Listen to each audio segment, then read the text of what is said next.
Hello, and welcome to the Elevate with Anthony and Steve podcast. I'm Anthony Mattioli, and I'm thrilled that you're able to join us today. Today, we'll be taking a deep dive into business coaching and how to be successful on social media and the internet. This is a first part of a series that we're going to be doing with this subject in mind. And to join me is my West Coast partner and my brother, Steve Mattioli. Hello, Steve. Well, good morning, Anth. How you doing today? Oh, I'm doing well. Hey, I'm just excited Yeah? about this topic and our very special guest today. Yeah, I think we have a really good show on tap today. I think it's going to be a really interesting topic. And frankly, it's something that I need to learn a lot about, and I'm sure a lot of our listeners will really enjoy learning a lot about. And we have a really good guest with us today who's going to, I think, impress all of us. So I'm excited to learn something today. I really am, and I think it's going to be good for everybody involved. So yeah, I'm ready, Anth. Let's get going. Today's podcast is sponsored by SierraBub. Adventure awaits those who seek it. At SierraBub.com, gear up for your next challenge. Whether you're scaling peaks or navigating trails, we have the outdoor gear you need. And don't forget to protect your eyes with our premium men's and women's sunglasses. Shop now and enjoy 10% off your purchase with code ELEVATE. SierraBub.com. Elevate your adventure. Well, let's get this show on the road. You know, Steve, when somebody says you married up, that means you found somebody that does some things better than you. I think we podcasted up today with this guest. What do you think? I think so, Anth. I think you outdid yourself this time for once. Well, let's go, Steve. Well, I tell you, I got to read this because these qualifications, his background is very impressive. So we got Mark Donatelli on our show today. Mark is co-founder of Simply, and that's CIMPLY. Mark is a former global business executive, and he's an Army intelligent man. And Mark, you know what? We're glad to have you. You out there today? I'm here, buddy. Thanks for having me. Oh, it's a pleasure. I think we have some interesting conversation here, and I think we can provide a lot of value to the viewers out there. Well, it's interesting. There's like 40 million small and mid-sized businesses in the U.S. alone. Like, do you know that? Like, we all hear about the big companies. You know, the Fortune 500, the Fortune 1000. And we see the stock tickers. You know, and you start to think about, okay, now there's 10,000 companies that are publicly traded or whatever the number is. Right? I just made that up. It's the beauty of numbers, right? But yeah, great to be here. Like, there's a ton of businesses out there. Most of the businesses really need help, you know, or they see good examples in the marketplace. They see how businesses treat them, and they reward that with loyalty. Like, it's all very, if you sit and think about it for a minute, it should be simpler. Like, we kind of came to that name in thinking about how complicated things are out there. But yeah, I mean, the background on us, I have a co-founder. I'm here in the Akron, Ohio area. My co-founder is in Brooklyn, New York. We met on one of my previous jaunts into like big time advertising. I was in the Army really, really long time ago. I was in the intelligence community, electronic warfare, which sounds kind of cool. A lot of those principles actually are at play today in the way that advertising and marketing and sales like go down in the world today with all this digital stuff. Like 25, 30 years ago when I was in the military, we used signals and information to try and understand what was happening on the battlefield. And so at the time, I didn't really know that. Like, I just wore green and I was like having fun and living around the world and doing a lot of really cool stuff. Got out of the military, spent a very short time, well, not short, but, it's kind of my second career after the military was as an IT executive. Worked my way up from help desk to to network administration, worked my way on up into kind of managing a large IT organization here in Cleveland for a paper company. Left there, went into consulting, like ultimately, and still at this point, I'm thinking I'm a technology person. The Army experience and the technology we use there, and the intelligence gathering and data and analysis, none of that really was in the front of my mind. I was still thinking it was about the tech and the tools. And so found myself in IT, met my wife. We moved to Florida. I had to find a job down there. She took a job down there. I interviewed at a company that did direct marketing. I interviewed for an IT job. I went to like a job fair, like at the Fort Myers Convention Center or something. And they're like, hey, yeah, come on in for an interview. And I do an interview and they're like, hey, you ever thought about being in sales? And I'm like, what do you mean? And they're like, well, we have a pretty complex technical product and you're pretty good at talking about that stuff. Like, what do you think? So I took this leap and I changed careers dramatically. And what I found is that all of the things I learned about in the military are the things that were built into how I operated and how technology and data work together to kind of, how do you process information and how do you process data to gather intelligence? Like, how do you make that work and how do you make it work for you? And so all these things like, Kaiser Sose moment, I don't know if you've seen, if you guys like movies. You guys ever see The Usual Suspects? You see that movie? I haven't, no.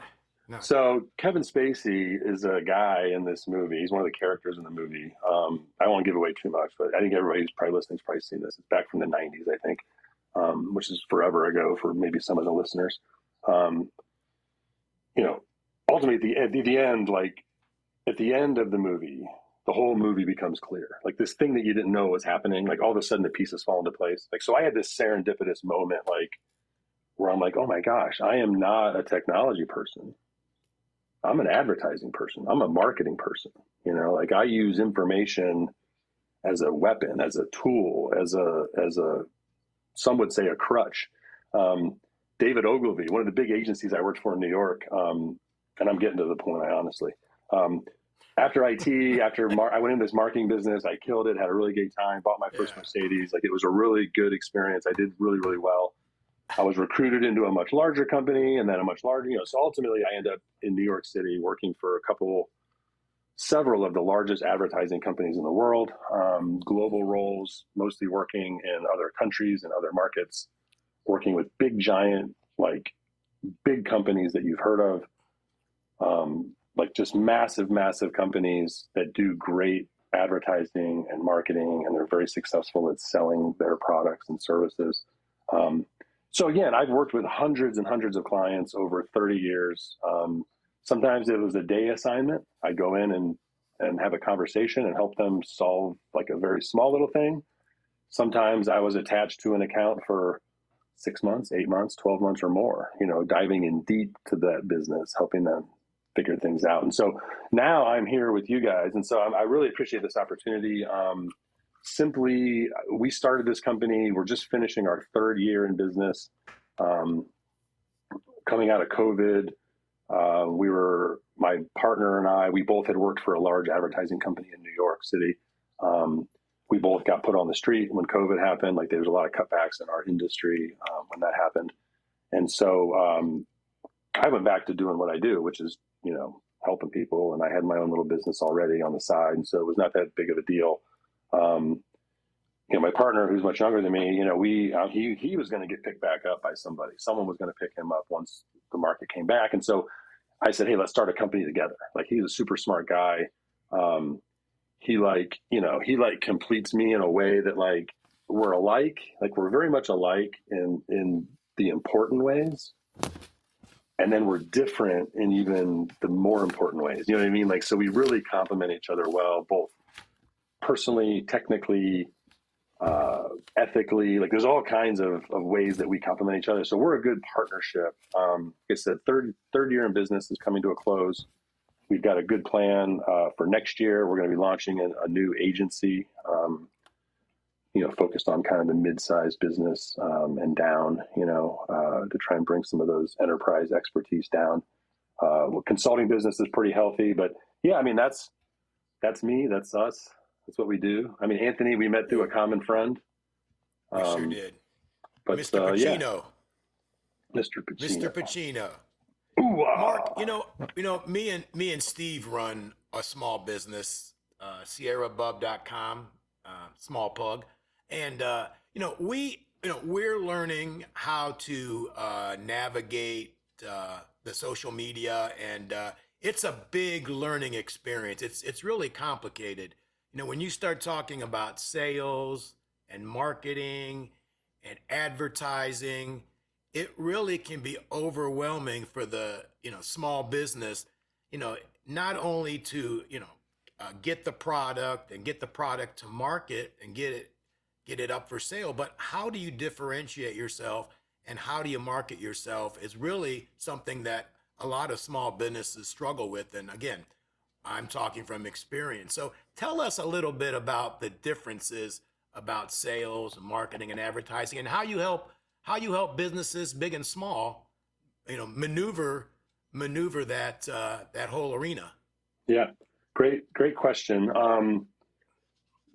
I'll mention. I worked for this company called Ogilvy and Mather, which is a well-known big advertising firm, and the founder had a lot of interesting sayings. Like they've literally written books about all of his sayings. I've got several of them behind me.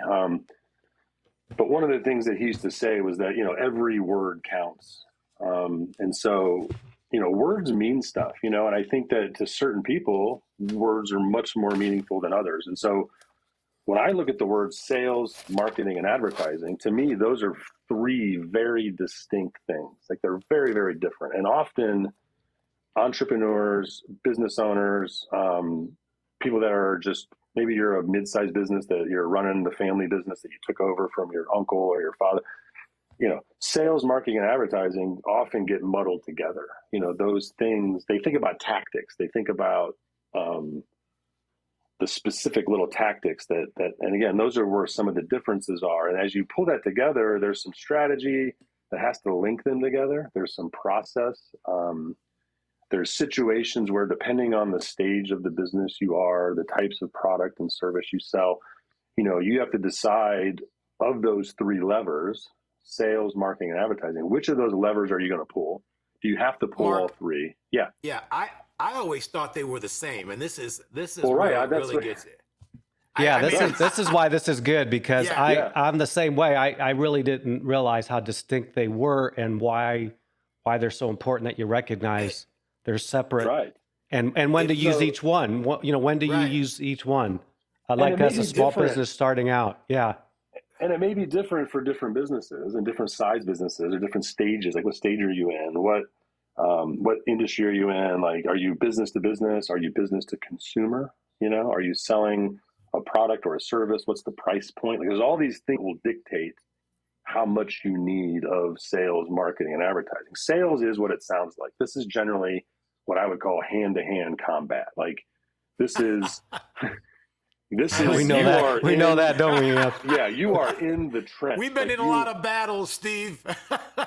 You are in the trenches. Like, you are literally talking to customers every day. Yes. Right. And you're trying to assess their needs, and you're trying to help them fulfill a gap that they have in whatever they're trying to buy. Right. So sales is the point. Like, that is the tip of the spear. Coffee's for closers. Like, sales is where the action happens. Nothing happens without a sale. Like, that's another interesting saying, right? Like, there's nothing to ship. There's no label to print. There's no invoice to send. I can't tell you how excited we get when we get shipments, Mark. It's not like a high. Anthony and I talked happening. about it. It's like a drug high, man, when you get orders and sales and you get shipments going. It is. It's not a darn that's thing why happens we're in until this. a sale. Yeah, a sale makes everything happen, right? So just remember that. So sales, like that's the sale, right? Marketing is more around, is really about communications, right? So when you think about the conversations you have that the salespeople have with those customers, the information that they that supports that conversation. So if you think about whether it's an email newsletter that maybe made that sales call happen, is it maybe they're a current customer who's bought from you before and you have some regular survey that goes out, there's some way you're touching them, the colors, the logo, the way your website is, like the words on your website, how you describe the product descriptions, describing how the product works, what the package looks like, pricing. You heard a bunch of P's there, right? You've probably heard about the 4 P's. So you have product. Refresh us. Yeah, go ahead. Product, placement, promotion, and price. Those are the 4 original. Like, you taking notes out there? Write this one down. The internet makes everybody think they're a genius and they have to reinvent stuff. So now you have there's 7 P's and there's 6. I know everything you listen to anymore. The 4 P's really isn't marketing. Like they make these crazy statements and generate all this. But anyway, product, placement, pricing, and promotion. Okay. Which is interesting because now promotion brings us to the next thing, which is advertising. Right? So marketing is everything you talk about the product, you say to the product, you talk about it organically. Search engine optimization, you've heard this, SEO. That's driven by your content and how you talk about stuff. Like that is all part of marketing. Mark, that's really interesting because Anthony and I have spent a lot of time just on packaging and designing our package and what the customer sees when they get it and what it looks like. Mm-hmm. Because I think I'm an Apple fan. When you open a new Apple product, how much time and effort they put into the packaging, but it makes you feel really good about that product. It's just so well done. So that's pretty cool that is really part of marketing. I'd say I never realized that, but actually we were trying to do that. Yeah. It's 100% part of marketing, right? I often say that the experience is the product. Like, so if you're selling something, the way the customer experiences that's what the entire aura of what they experience, that is the product. It's not the thing in the box inside of the styrofoam. That's a big statement. Say that again. Say that one more time. What I say, the product, the experience is the product. It's the experience. The experience is the product. I say so much stuff all the time. Yeah.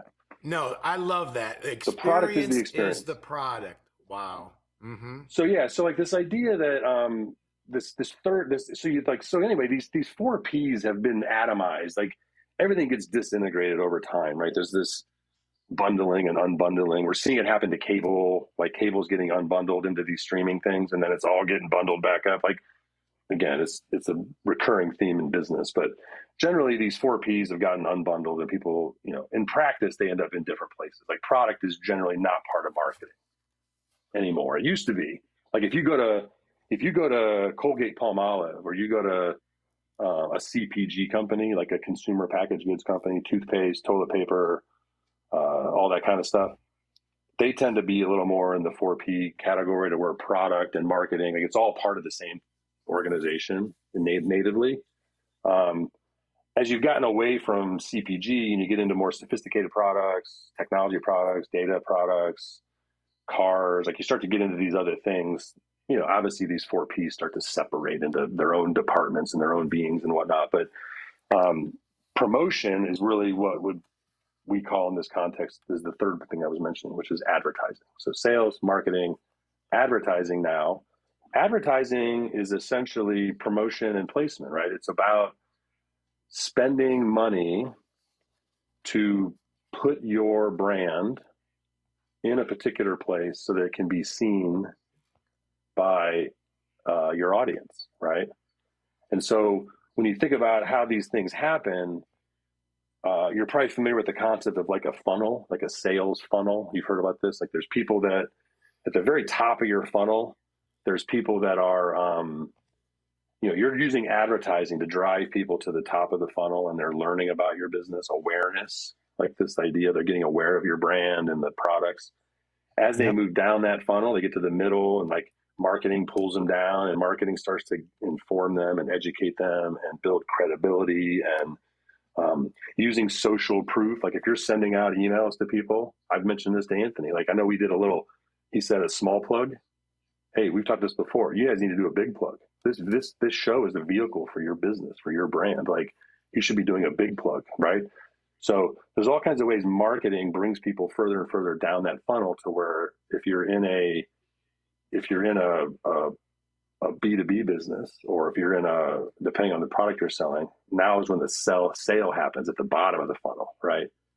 Marketing kind of happens in the middle, advertising kind of happens at the top, and it kind of pulls it down. And so, but in order to really do that, like to do it well, you think about it, well, wow, I only have so much money to spend to attract new customers, or I only have so much money. I mean, it really is overwhelming. And when you look at like Google and Facebook specifically, there are others, but those are the two big ones. They're extracting billions, hundreds of billions, frankly, hundreds of billions with a B of dollars from small and mid-sized businesses who put their credit card in. Amazon's in the game now too. They put their credit card in, you start advertising on their platform. And it's really complicated, and it's very difficult to be successful if you don't have a plan. Yeah, and that's what we're finding, Mark, is we're on Facebook. We sell on Amazon. We were looking at Google Marketplace also, and they all want your advertising dollar. And, the question becomes, well, where do you spend your money?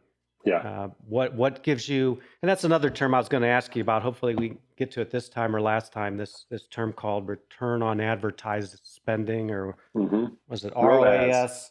ROAS, return on advertising spending. What should that be? What is a good metric for that? But we're in and I'm sure a lot of our listeners are in the same place, is that we know we got to advertise. We know we got to spend money, because we've already seen that when we spend a little money in advertising, we do get sales. It does generate sales. But where's the best bang for your buck? And I know that depends on a lot of your product, your service, that kind of thing. Yeah, 100%. I mean, one of the things that, again, these old adages people talk about, I mean, performance-based marketing. I mean, now it's happening in mobile apps and on websites, and in search results is where the money's being spent, connected TV. These are all formats now that are different than they used to be, right? But the principles are still the same. I mean, performance-based marketing, direct marketing, mailing postcards. You've probably had a door hanger or two on your door. Like, there's somebody down the street getting a new swimming pool put in, and there's a little door hanger, or like, there's all kinds of ways. And so like when I tell, like the first piece of advice I give most people when we talk about business, like again, we're making some assumptions here. When someone says, hey, I got this business, my assumption is that they have revenue, they have customers. Okay. If you don't have customers yet, if you haven't made a sale yet, you don't have a business yet. You have an idea, and we help people formulate those ideas. We help people bring those ideas to life. But let's just assume that you're in business now. You got some revenue coming in. You have some customers. The first step that I always recommend is you got to start with your customers. Start with the customers you actually have. Okay, and think about how did I get those customers? Where do they come from? Is it all friends and family? They may not be as helpful as a base of understanding if it's all friends and family, right? So you got to have some real organically live customers, So assuming you're in business for a while, and most people have been in business, people that I talk to usually generally have been in business long enough to be like, hey, I need some help now. I didn't need it in the beginning, but I need some now because I've grown to this point. But I always start with the customer. We have a part of our business, one of our consulting, part of our consulting business. And we refer to, we refer to the term of customer centricity, right? And for us, the way we define customer centricity is that we've got to like leverage data and analytics and like have a very thoughtful approach. And you talked about packaging, like the way Apple packaging works, right? It's thoughtful is a word I would use, right? So when you think about your customers, you have to take like a thoughtful approach and think about how you use data and analytics, how you understand them, and understand what their needs are. And I know that if you're selling sunglasses, or you're selling T-shirts, or you're selling cars, or you're selling condos, like obviously the conversation varies in a lot of the details, but generally start with the customer. And the way that I try to break that down is there's a bunch of ways that you can understand your customers. You can look at them just with the data you have. So if you have transaction history with those customers, you can see, well, which customers have bought from me recently, which ones have I not seen in a while. That's one kind of way to split them up, right? And then you say, okay, well, what about customers who buy a lot or customers who buy a little, large, how much do they spend? How often do they spend? We use a term in marketing called recency, frequency, and monetary. So RFM.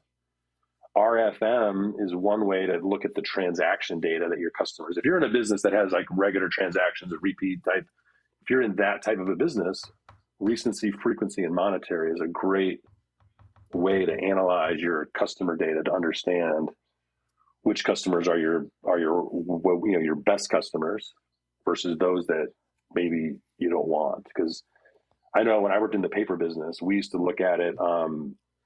Within our system, we had platinum, gold, silver, bronze, and lead, and copper. So like copper were new customers. Like they had all this promise.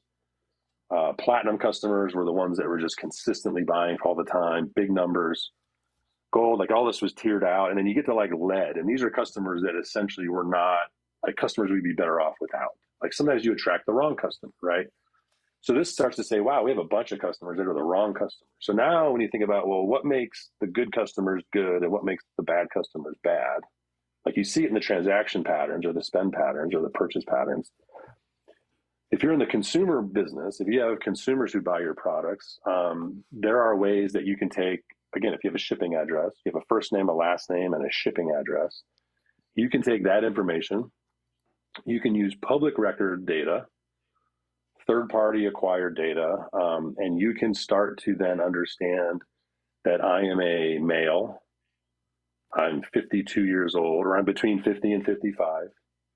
I'm a business owner. I own a dog. I have 2 children that are teenagers. I own a home. I make between this amount and this amount. And there's all this data is out there. Like there is ways that you can start to then demographically enhance the customers. So you can start to understand who they are as individuals.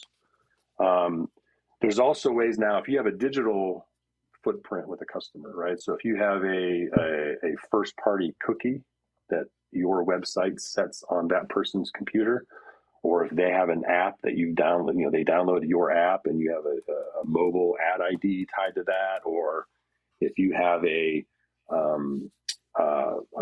customer data platform as part of your infrastructure, right? And you're tracking your website visitors and you're tagging them with Google Analytics and all these things, that data can all be pulled together and you can start to see, again, groupings and cohorts of people that come to your website and understand where they're coming from.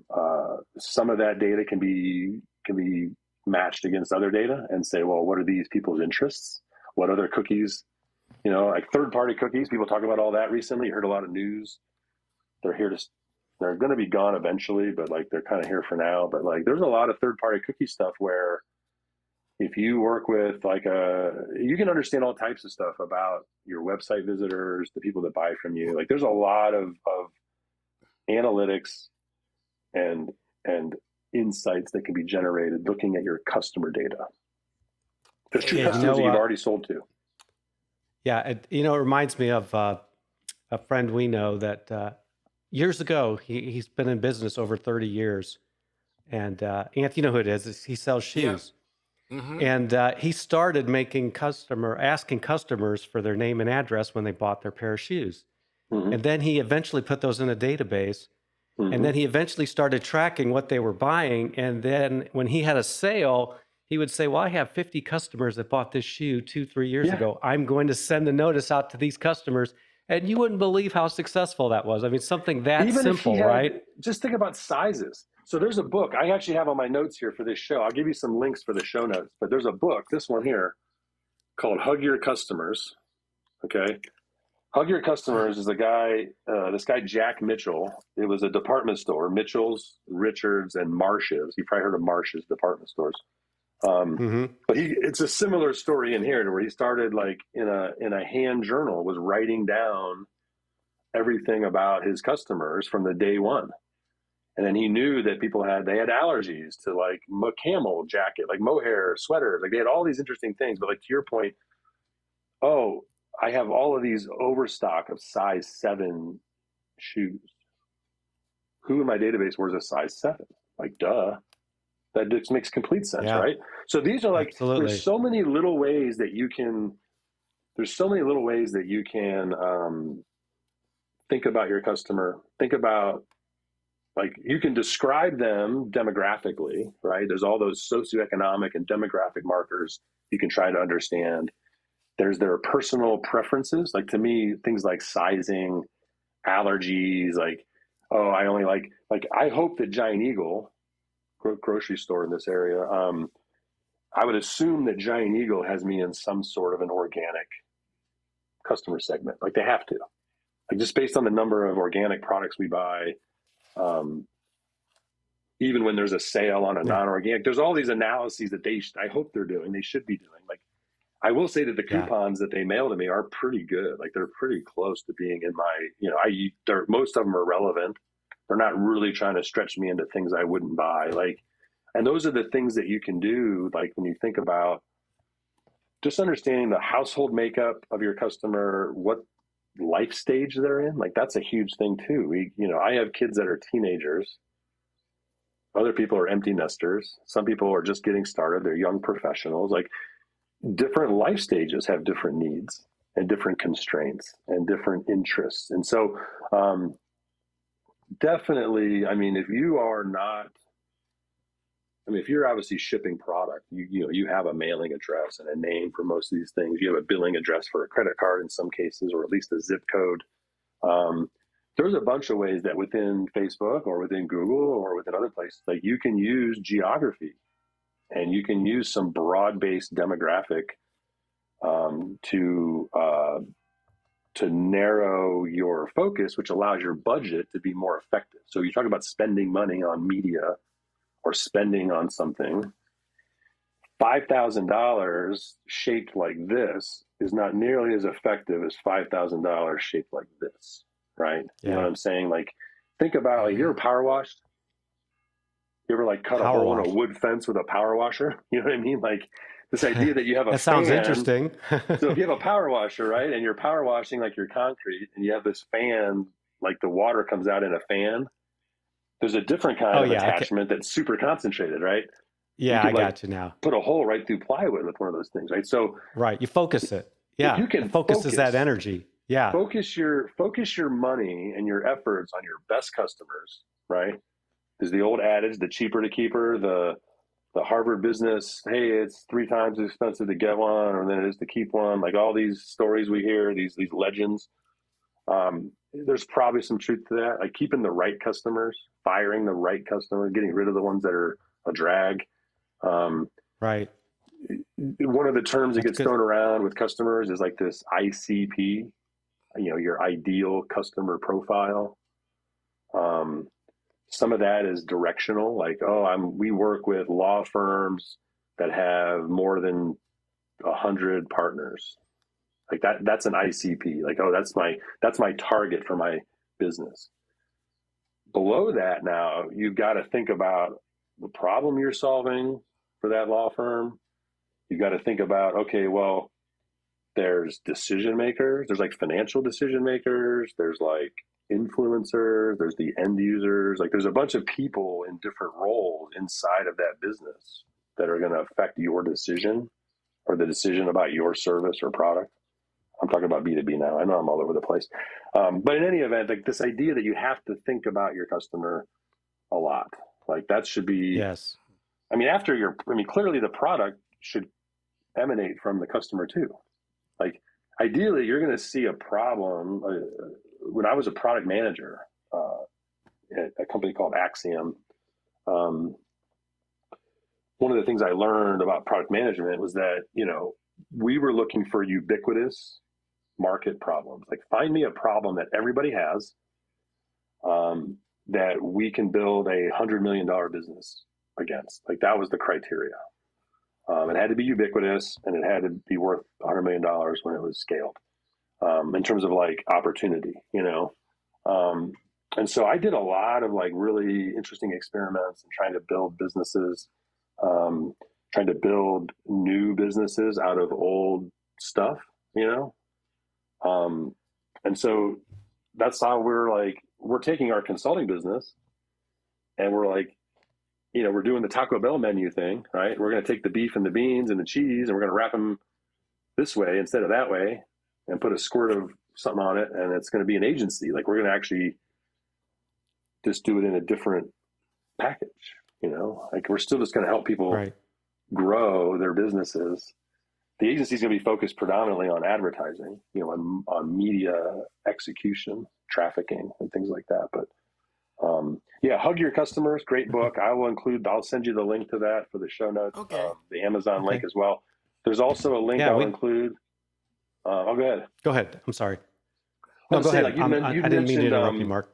No, you'd mentioned, like, you know, there's a lot of things you can do. Like, once you know something about the customer, there's stuff you can do. Like you said, do promotions that are specific to a product category, or, oh, I have these size 7, I have 50 pairs of size 7 shoes. Like, what am I do with these? Like, there's ways that you learn from the data that then you can do promotions. You can do like customized messaging. Like, so in our database, and we're just a small company, we're a small business.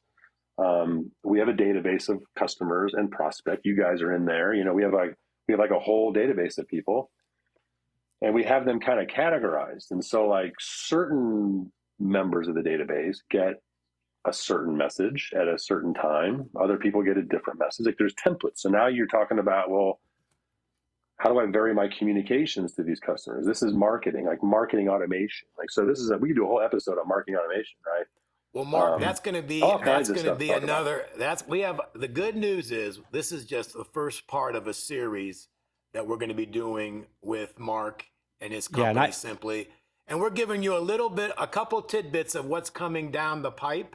I've got a lot more questions, Ant. So I've got a lot more questions for Mark. I keep thinking of more as he's talking. So yeah, we've got a whole nother episode of questions to do, and this is great.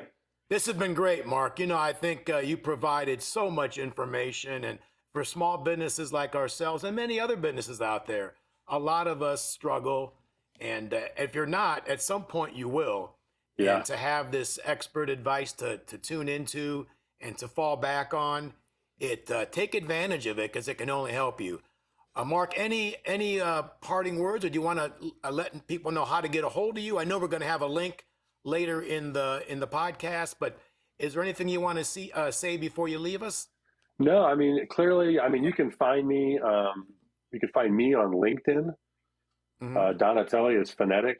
It should be pretty easy. Find me on LinkedIn, Simply LLC, CIMPLY.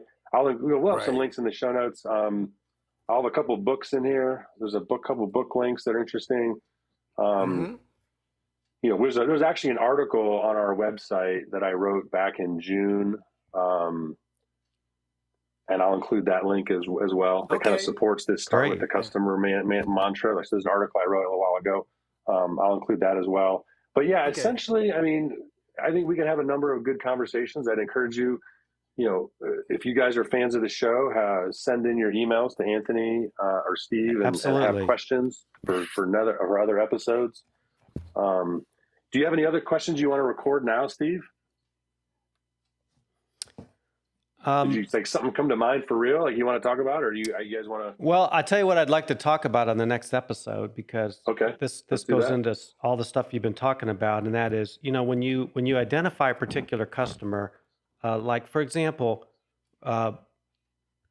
your customer is more male than female, or vice versa. What are some strategies for targeting those two different groups? Because I know we're seeing in our products that there's definitely lines that men like and lines that women like. Yeah. And I'm thinking it's probably a different strategy because they respond differently to when you're outreaching to them. So that would be fascinating for me to hear your take on that. Yeah, there's been some good successes there, like we could talk about. I think that another thing too that we'll explore as well is that sometimes correlation and causation aren't, we've heard that expression about correlation and causation aren't always related. Correct. And depending on the sample size, there could be some bias in where the products are purchased. They had just innately. So usually what happens is like when we do like profiling of a customer's database to uncover insights like that, male, female, for example. One of the profile reports we run has like 20 different markers on it. Age, income, gender, marital status, education, children in the home, age of children in the home. Like there's all kinds of data there. And then looking at data like that in isolation, we have 70% male and 30% female. That observation is very limited to just the data set you're looking at. And that data set may not be statistically relevant or accurate, like in a scaled way. So when you think about 300 or 280 million adults in the US, how does your file index compared to that file? So those are some of the comparisons that, again, in this case, gender is a little more binary than that. It's kind of easy. But again, you would then understand, okay, well, why is it this way? Is it what distinguishes those two groups? Were they purchased in different channels at different times? Different offers, different create. So there's a bunch of ways that you would have to unpack. But we could talk about that. I mean, we just talked about it a little bit now, but we can talk about it more next time for sure. We can structure it a little better. That sounds, Mark, because that's important. Yeah. Mark, again, thanks for joining us. We really enjoyed spending some time together. And listeners, if you're enjoying the show, go ahead, Steve. You want to say something? Oh, I think you're just going to hit it now. Go ahead. I'm going to hit it now, right? Keep going. I'm jumping ahead of you, Anth. Okay. You're moving too slow for me. Hey there, listeners. If you're enjoying the show and want to stay updated with all of our latest episodes, make sure to subscribe to the Elevate and Anthony and Steve podcast. By subscribing, you'll never miss out on some of the exciting topics and awesome guests that we've lined up. Plus, your support helps us to continue bringing you great content, and we'd love to hear from you. So share your thoughts. Yeah, Anth, one more thing. Review. We're on Apple Podcasts, we're on Podbean, and we're also going to be having this podcast on YouTube. And you can find us on YouTube by just typing in the Elevate Brothers, all one word, the Elevate Brothers. We'll bring up our podcast on YouTube. Okay, Anth, that's the last interruption I'll do for you today. No, very well said, Steve. Hey, your feedback means a lot to us, and that's going to help us improve each and every episode. Yeah, let us have any questions you have for Mark. Right, for Mark Donatelli, Steve Mattioli, and Anthony Mattioli, thank you for listening, and let's keep this journey going together. Sounds great. Peace out. Take care, everyone. Bye-bye.